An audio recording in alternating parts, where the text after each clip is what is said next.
Hey guys, welcome back to our channel. In this tech tutorial video, we're going to show you how you can export spaces we have saved with tabs on a Workona. So let us dive into this. So navigate to your space on Workona. And for this method, guys, you will need to access your account settings. You will find these by clicking into that profile icon here and by selecting account. Next, what you want to do is switch from the account tab to export data. And here you may select what type of data you would like to export.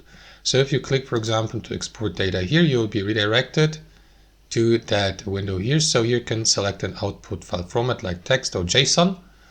Select the one and click into begin export. After that, you will get asked to verify that it is really you trying to log in. So click into OK.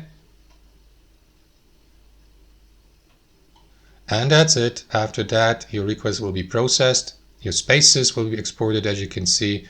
And once that's done, you may simply download and export your data by clicking to this button as a TXT file, for example, in your download folder on your device. And that's how it works, guys. Thanks for watching. Hope you enjoyed it, got some value from it, and we'll catch you later.